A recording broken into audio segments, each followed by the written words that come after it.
Hello everyone, कैसे हो आप। Welcome back to modern parenting. This is Sonali Radia, your parenting friend. दोस्तों, आज मैं आपसे बात करने वाली हूँ नई एजुकेशन पॉलिसी के बारे में जो थोड़े ही दिनों पहले हमारी गवर्नमेंट ने डिक्लेयर की है। उस पॉलिसी के बारे में जानकर, उसके बारे में पढ़कर मुझे बहुत ज़्यादा खुशी हुई, क्योंकि हमेशा से मैं ये मानती थी, मेरी तरह कई सारे ऐसे नए पेरेंट्स होंगे, कई सारे यंगस्टर्स ऐसे होंगे जो ये चाहते थे कि एजुकेशन सिस्टम में थोड़ा सा बदलाव आए, और अब वो बदलाव आने वाला है। After 34 years our education system is going to change. नई पॉलिसी ऑन पेपर बिल्कुल रेडी है, बहुत ही ज़्यादा अपीलिंग है, बहुत ही ज़्यादा बेनिफिट्स देने वाली है, लेकिन उसको प्रैक्टिकली अप्लाई करने में, उसको इम्प्लीमेंट करने में थोड़ा सा टाइम लगेगा, क्योंकि हमारा देश काफ़ी बड़ा है, कई सारे स्टेट्स इसके अंदर है, तो थोड़ा सा टाइम टेकिंग प्रोसेस तो रहने वाला है। लेकिन अगले जनरेशन्स के जो बच्चे हैं, वो सारे बच्चों को इसके बहुत ज़्यादा फ़ायदे मिलने वाले हैं। उसी के बारे में आज हम बात करेंगे कि नई पॉलिसी से कितने फ़ायदे मिलने वाले हैं। इस तरह के तमाम वीडियोज़ आपको मॉडर्न पेरेंटिंग पर ज़रूर मिलेंगे। तो अगर अभी तक आपने चैनल को सब्सक्राइब नहीं किया, then please subscribe to my channel. दोस्तों, एक बहुत ही बड़े एजुकेशनिस्ट ने थोड़े ही दिनों पहले ये कहा है कि this is going to be kind of demonetisation of education, and this was really appreciated. जब भी हम किसी भी डेवलप्ड एजुकेशन सिस्टम को हमारे देश के एजुकेशन सिस्टम के साथ कंपेयर करते हैं, तो हमेशा से हमें ये लगता है कि हमारे सिस्टम में कई सारे फ्लॉज हैं। वो सारे फ्लॉज अभी नई सिस्टम में हटने वाले हैं। सबसे पहली चीज़ जो होने वाली है वो ये है कि our education system will soon become burden free. पहले क्या था दोस्तों कि 10+2 था, तो उसमें 2 बोर्ड एग्ज़ाम्स रहती थी।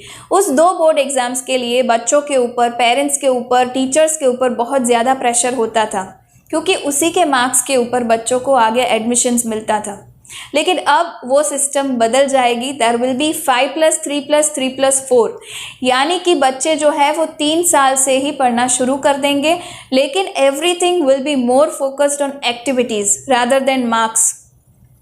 There will be more focus on practical aspects rather than mugging up the things. हमारी जो पुरानी सिस्टम थी वो थी memory based education, isn't it?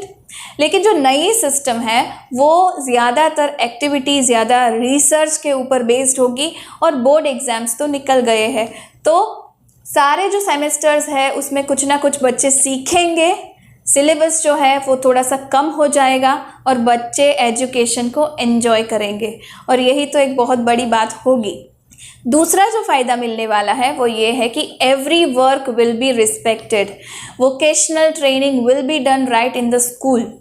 6th standard से ही बच्चों को वोकेशनल ट्रेनिंग में इंटर्नशिप का चांस मिलेगा, यानी कि बच्चे जो भी सीखना चाहते हैं, कारपेंट्री, पोटरी, या कुछ भी इलेक्ट्रिशियन का काम, प्लम्बिंग का काम जो होता है, कोडिंग जो होता है, जो भी सीखना चाहते हैं, वो बच्चों को ये चांस मिलेगा कि वो स्कूल के अंदर ही सीखे।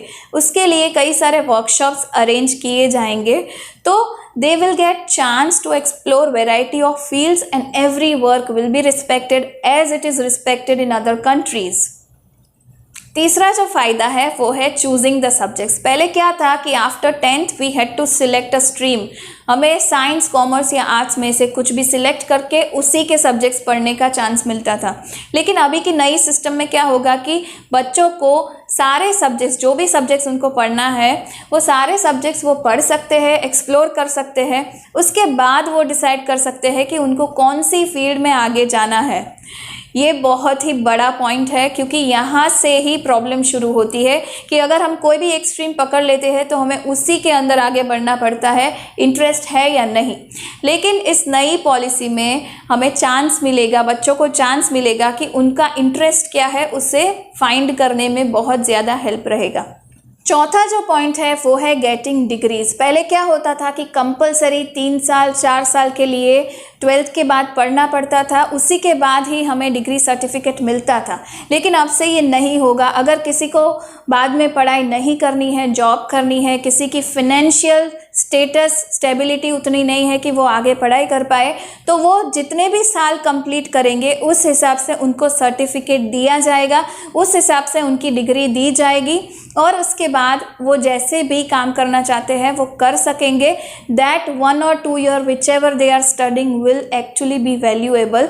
This is also one great thing that our system is going to provide. पांचवा जो बेनिफिट है जो मिलेगा वो ये होगा कि there will be teacher training program. जैसे कि ये सिस्टम पूरी की पूरी बदलने वाली है, अभी भी कई सारे टीचर ट्रेनिंग प्रोग्राम होते ही है, लेकिन अभी से ज़्यादा होंगे क्योंकि जैसे कि सिस्टम बदलने वाली है तो टीचर्स को भी उसी तरह रेडी करना पड़ेगा. कई सारे वोकेशनल कोर्सेज होंगे, उनके लिए भी प्रोफेशनल लगेंगे, तो इसके लिए टीचर्स को भी अच्छे से ट्रेनिंग दी जाएगी जिससे कि वो बच्चों को भी अच्छे से ट्रेन कर पाए. So now government is going to invest 6% of GDP in education, on education, and this is going to be vast investment on education. तो अभी हमें देखना ये है कि किस तरह से सारे बदलाव आते हैं. जो आखिरी जो बेनिफिट, छठा जो बेनिफिट है वो ये है कि रीजनल लैंग्वेजेस को भी इम्पोर्टेंस दिया जाएगा. अभी तो ये बात हो रही है कि 5वीं कक्षा तक सारे बच्चे अपनी रीजनल लैंग्वेज में ही 5वीं तक पढ़ेंगे, लेकिन ये देखना ज़रूरी है कि उससे दूसरे बच्चों को कैसे किस तरह से वो लोग टैकल करते हैं. लेकिन ये बात ज़रूर तय है कि इंग्लिश को ही भगवान लैंग्वेज नहीं मानेंगे, सारी रीजनल लैंग्वेजेस को इम्पोर्टेंस दिया जाएगा. जिस भी लैंग्वेज में बच्चे पढ़ना चाहते हैं उस लैंग्वेज का ऑप्शन रहेगा. So this is also one very effective step that our government is going to take. अभी देखना ये है कि ये प्रैक्टिकली किस तरह से ये सारा इम्प्लीमेंट होता है, क्योंकि पहले से ही स्कूल के बिल्डिंग्स रेडी है, private schools are also there. So we have to see about the funding, we have to see कि उसमें किस तरह से चेंजेस लाते हैं स्कूल्स, क्योंकि कई सारा इंफ्रास्ट्रक्चर भी चेंज करना पड़ेगा. अगर उनको वर्कशॉप्स वगैरह सब खड़ा करना है तो वो भी सारे चेंजेस लाने पड़ेंगे. तो how it all works that we have to see, we just have to wait and be a part of this wonderful journey. ये तो चेंज आएगा और ये हमारे देश को काफ़ी हद तक बदलेगा. So let's hope for the best, let's enjoy this ride. So that's all from my side for today. See you in my next video. Till then, happy parenting. Bye bye. Stay tuned to Modern Parenting.